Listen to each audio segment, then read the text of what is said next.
Okay, we are live now, so I would like to welcome everyone and call this meeting to order. This is a public meeting as required under Section 12 of the Development Charges Act to afford any person an opportunity to make representation respecting the 2021 Development Charges Background Study.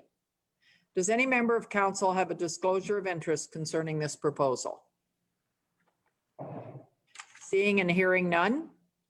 What method of notice and when was notice given to the public for this meeting?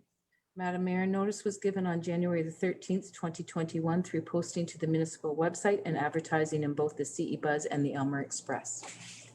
Thank you. Prior to receiving the public comments, I will ask our consultant, Gary Scandlan from Watson and Associates, Economists, to do a brief presentation on the findings of the study. Gary, welcome, and I see Byron's with you as well, so welcome both of you, and we look forward to your presentation. Thank you, Madam Mayor. I'm just wondering, are you able to take control for the presentation, Byron, or okay? He's far more technically savvy than I am.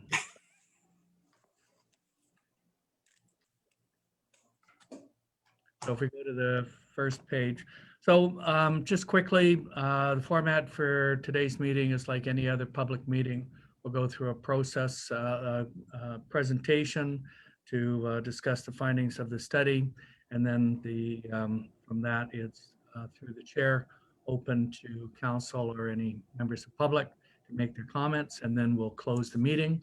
During this session, there is council will not consider the bylaw. That'll be considered subsequently, which I think is this evening. Next slide. So this mandatory under the Development Charges Act to have a public meeting. We've followed the protocols to release a background study.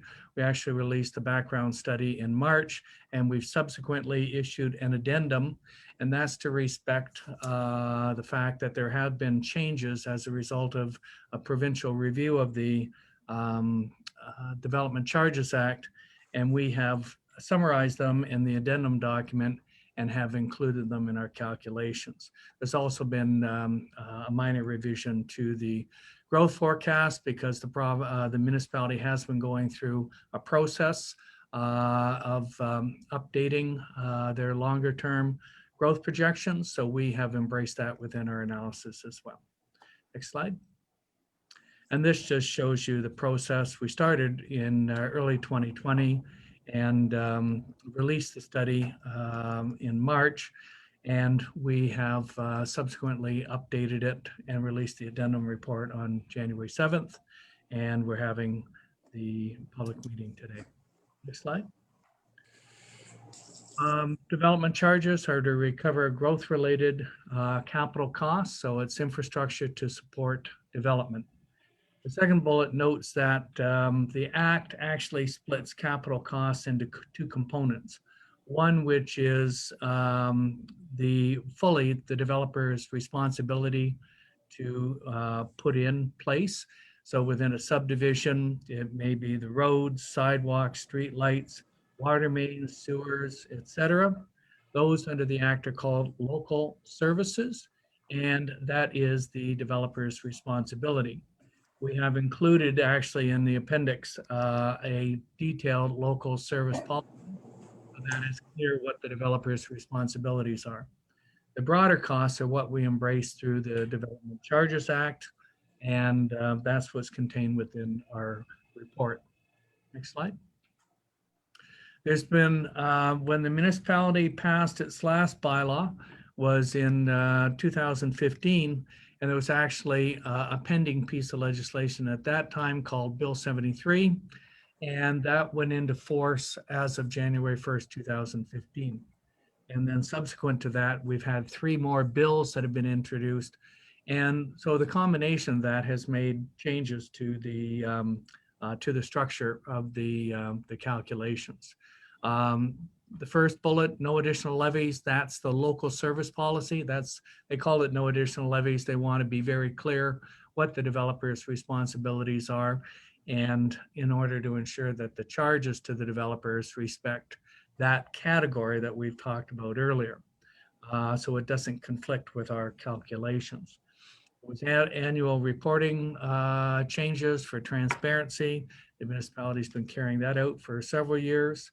The background study must be circulated minimum 60 days prior to the passage. Now, we released the original study in March and a subsequent addendum, so we have followed the process. Council, the changes to the Act under Bill 73, they wanted council to consider area rating, which we have done obviously with water and wastewater, but we haven't implemented it with any other service. Water and wastewater can be calculated on an area basis versus municipal wide. The other services actually are a little more difficult.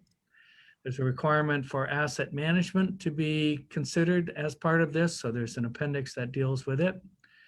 Historically, the harder services, the softer services, such as parks, recreation, library, and some of the growth-related studies were subject to this mandatory 10% deduction. We get to the end of the calcs, deduct an extra 10%.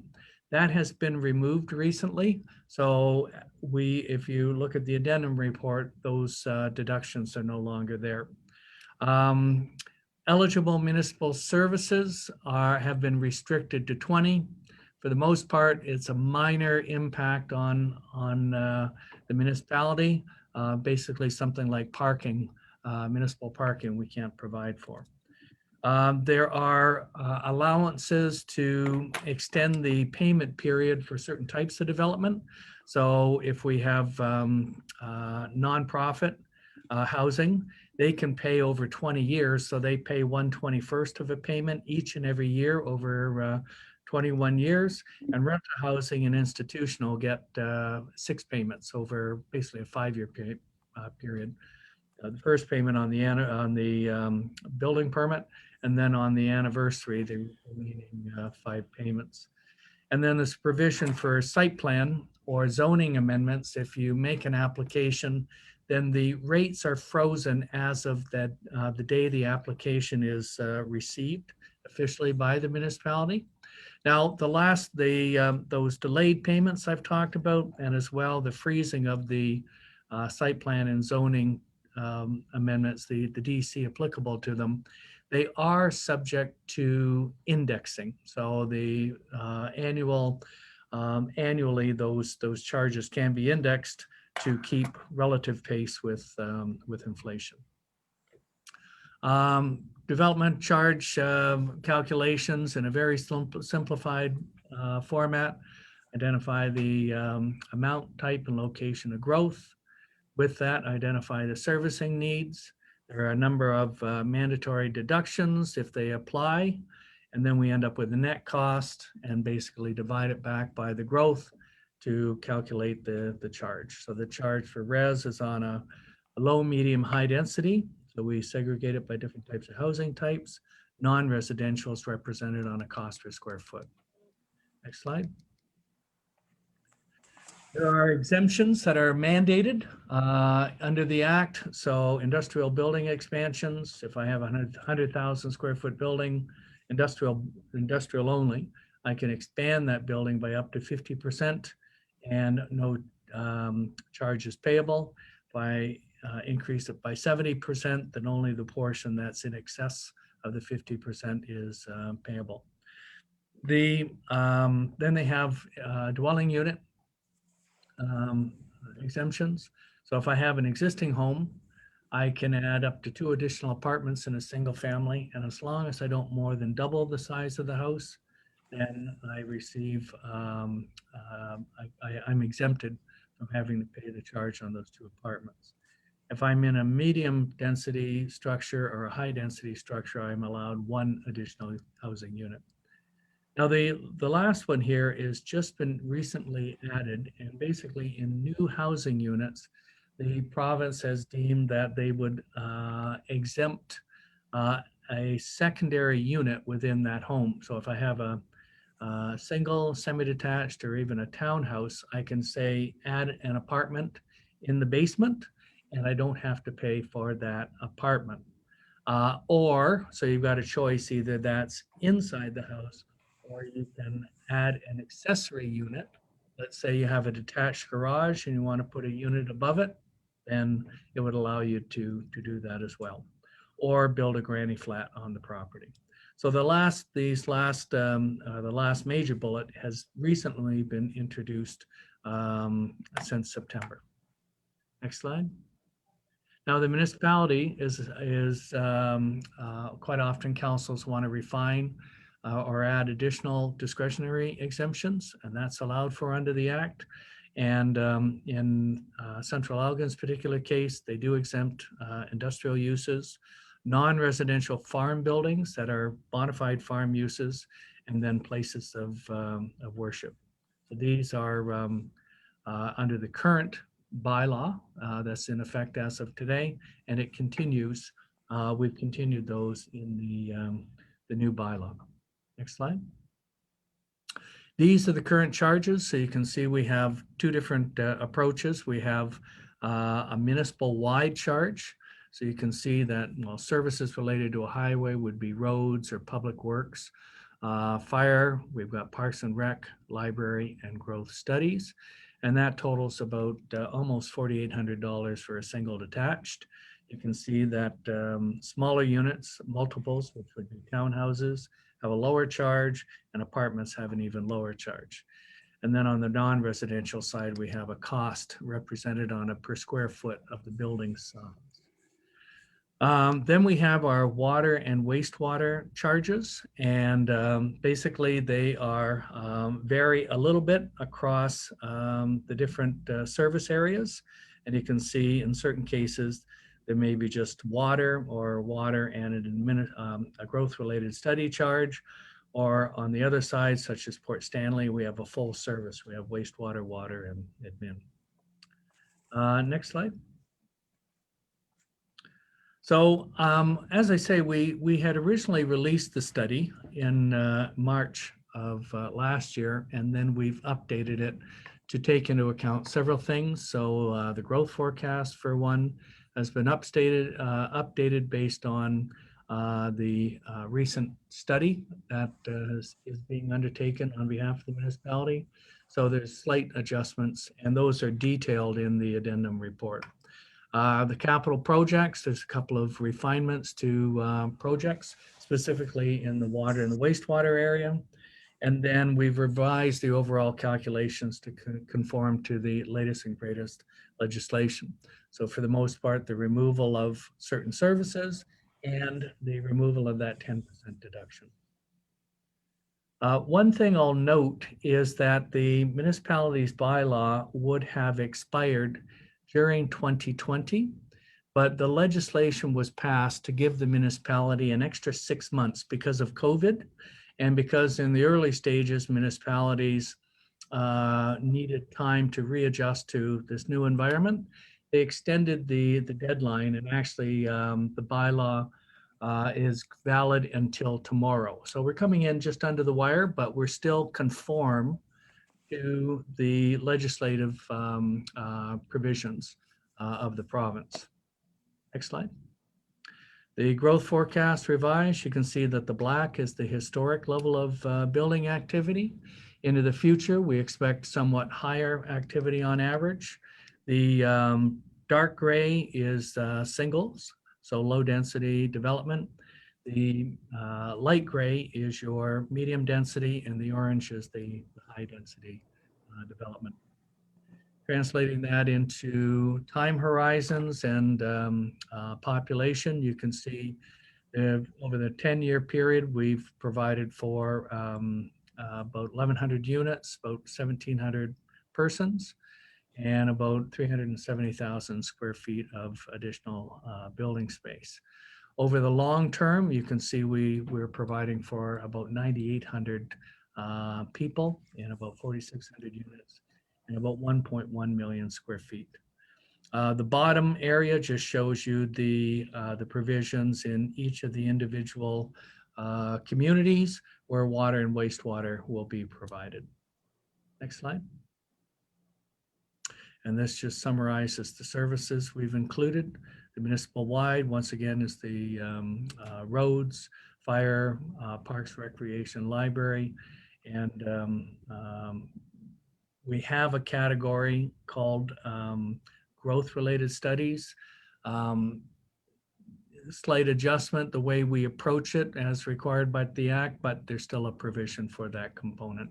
I won't go into the details. It's just a unique adjustment we've had to make as a result of the legislation. And then you can see we have the urbanized services. Next slide. So on the municipal wide, you can see that the calculated charges are just over $5,000 for a single detached unit, $5,055. And then we have the multiples, and then we've divided the apartments actually into 3 different categories. A large apartment, 2 bedrooms plus, a bachelor and 1 bedroom, and then a special care, special dwelling unit, which really is to recognize, we've seen a lot more of these seniors housing, so kind of like a Chartwell type of development. So we've provided a special charge for that category of building. And then the non-residential is represented here on a cost per square foot at $2.54. We then have those similar to what the current bylaw is. We have charges that'll be in place for each of the different areas, and we've broken the charges down into the similar categories. So that's the water and wastewater charges. Next slide. If we take a look at, so we have the current bylaw, and then the second to last column from the right is what we calculated in March, and then the updated charge in the addendum report. So you can see, looking at the current and the final addendum, we're moving from about $4,800 for a single detached unit and a little over $5,000, so $5,055. As we take a look at the water wastewater services and such, we've gone from, at the highest level, and look at Port Stanley, from about $10,400 to about $6,600 for a single detached unit. Next slide. On the non-res side, from municipal wide, from $2.02 to $2.54. And then you can see a slight adjustment upwards on the non-res from $4.30 to $5.40 for the water and wastewater. Next slide. So you can see on the residential side, the full service charges are actually reducing. And if you're in if you have to provide your own water and wastewater, so you're in a more of a rural setting, then the charges is a marginal increase. So you can see there's a slight increase there for the non-water and wastewater areas. Next slide. And on the commercial side, you can see there's a slight increase if you have the water, wastewater, and the rest of the services. The blue arrow is where we're at right now, and you can see once again a slight increase in the municipal wide charge as well. And then industrial, you can see that currently there's no charge that's imposed, and we've continued with that policy as per council's prior bylaw. You can see the charges in the other areas. St. Thomas is running, let's say, at about a little over $4 per square foot for industrial. You can see Thames Center's about $13, and then London is approaching $20. Next slide. So that completes, Madam Mayor, my presentation. I'm happy to answer any questions that you may have. Thank you, Gary. Have we received any written submissions on the study? Madam Mayor, correspondence has been received from the St. Thomas Elgin Home Builders Association, which has been forwarded to council, the consultant, and staff. Thank you. We'll now open the meeting to questions from the public. For those attending who have not already submitted their concerns or comments to the municipality, if you are listening on your computer, tablet, or smartphone, please click and raise the raise hand icon, And if you've called into the meeting using a telephone, please dial *9. The questions will be answered in a sequential order. When given the opportunity to speak, please provide your name and address for the record. I will now open the meeting to the public, and Mr. Perrin can let us know who's first on the agenda to question. Madam Mayor, Tom Luby. Tom, you need to, there, you unmuted. Thank you. Good morning, Madam Mayor and members of council, and Gary. I don't know if you remember me, Gary, from way back. Thank you for your presentation. And unfortunately, I was unaware of the January addendum. So I can't find it on the website. So the letter that I submitted on behalf of the Home Builders Association is relying on the March data. So in that way, the numbers are incorrect. So I apologize. I don't know if the addendum is on the website somewhere. I couldn't find it. Aaron? Yes, go ahead. Madam Mayor, the addendum is on the municipal website under development charges. And if Mr. Luby goes into the website, he'll be able to find that. I did verify that again this morning, but it was on the website last week as well as this morning. Sorry, I can see addendum number 1, Lloyd, but I can't find the January addendum. And I guess add on to that question is, I know there's a 60-day window from when the report's finalized until the bylaw can be passed. Does the addendum, is that triggered from the addendum date or the original report date? Thank you. Gary, can you answer that one? Yes, through you, Madam Mayor, it is from the release of the first report. So that was the March. So we've certainly met the 60-day requirement. The study that's on the website, if you look at the front page, the title says addendum number 1 to the March 25th, 2020 report.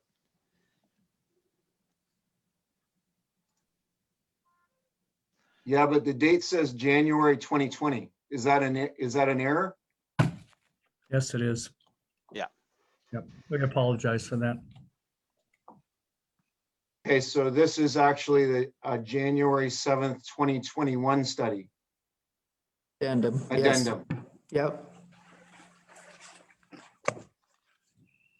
So unfortunately, I didn't know that from reading the date on the report, so I wasn't able to review this study because I thought this study preceded the March study. So I thought by using the March one, I had the most up to date.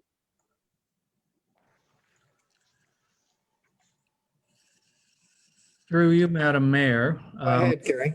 Yeah, Mr. Luby's comments, I can still respond to him. I mean, one of his comments was I think most of his comments are directed towards the municipal wide. And his original, his general comment was the initial calculation, which would have had the municipal wide in excess of $6,000. And it's just marginally above $5,000. So I think we've dealt with that. And I can still talk to his questions because I think they still remain. If you'd like me to, Madam Mayor. Yes, please go ahead, Gary. So I don't think his comments would change that dramatically. As I say, it's come down considerably. He had a question about parks and recreation, and between the last study and this study, obviously there's new projects that have been identified. So there's three major projects that are included within the study. Last time around, if there are service standard calculations that we have to undertake, and that's in Appendix B. And last time around, when we did the calculation, we only used about 75% of those calculations. This time around, we have used a larger share. I think we're running at about 80 or 90%, but we're still within the service standard. So even though we've allocated more money in the calculations to these projects, we're still well within the service standard that we've calculated. So then there was a question about the library service. And the last time around, and in their memo, they kind of show the calculations that were in the last study. It was identifying the Belmont library improvements at 200,000, and then a number of deductions, which brought you down to a little over 31,000. And then they've asked, well, how are we carrying a reserve fund deficit of 112,000? The answer is that the cost of the project came in higher than what was anticipated. Still well within the service standard, but it was higher.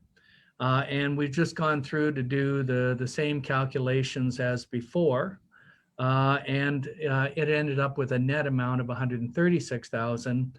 And we have received more money that's been applied to it. So at the end of the day, 112 is what's left, the residual, which hasn't been included. So that's why the amounts look different, is that the actual cost of the project was higher.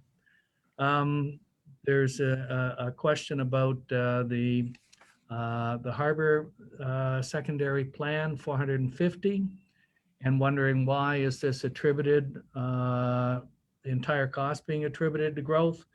And that's because the secondary plan's purpose is to identify the amount and the type of of growth that would occur within that secondary plan. It sets out service levels, the road structures, what type of potential amenities are going to be in there, parks, etc.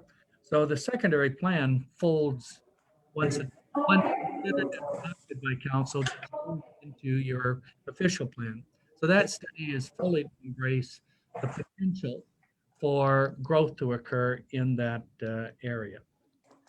The last one was just a question about why are our service levels disproportionate to other municipalities. I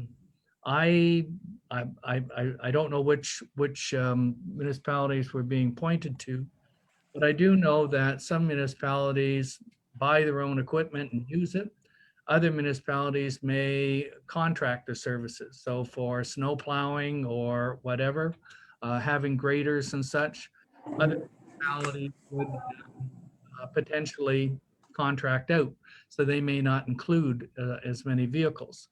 As well, if you're in a dense, like a city of St. Thomas, you don't need big equipment like graders. And I think you have 2 graders. So, you know, there's a difference in the makeup and the type of facilities. The key thing at the end of the day is we've identified your inventory and we've included and costed your inventory. Why it's different than others, as I say, I can't, I don't know how to even research that. So I think, and then Mr. Luby had indicated that he's in agreement with the reduction of the water and the wastewater charges in the urban areas. So through you, Madam Mayor, I think that addresses the questions. And if Mr. Luby looks at our update, his first observation, we're coming in at almost $6,300 municipal wide. As I say, that's been dropped to $5,055. So I don't think there's anything in there that would cause any additional concern, but I'll leave it at that. Thank you, Gary. Mr. Luby, does that answer all your questions? Thank you, Madam Mayor and Gary. Unfortunately, the fact that the date was wrong kind of messed us up on which report we were looking at. So if I had known that this was the accurate addendum that I should have been looking at, then I wouldn't have had, I probably wouldn't have raised these issues. So I apologize for wasting your time in that regard. Definitely, I'm not trying to pointed out to anyone, but obviously if we can have the dates accurate before they get posted on a public website, that would be extremely helpful. And the question about, I'm not sure that I agree on the harbor secondary plan, that there's no benefit to existing. It seems to me that to put a $450,000 study, 100% of that on the cost of growth seems, I guess it's just, you just say it and I have to accept it, but I have a bit of a hard time with that there's absolutely nobody in, no current benefit to anyone in the municipality for this study that's going to cost $450,000. That's all I have to say. Thank you. Thank you. Mr. Perrin, is there anyone else waiting to ask a question? No one further, Madam Chair. Thank you. Does anyone on council have any questions they wish to ask? Councillor Farrer? Yes, Gary, you mentioned that the reduction in the wastewater resulted in a lower development charge. Has that resulted in more being shifted over onto the taxpayers?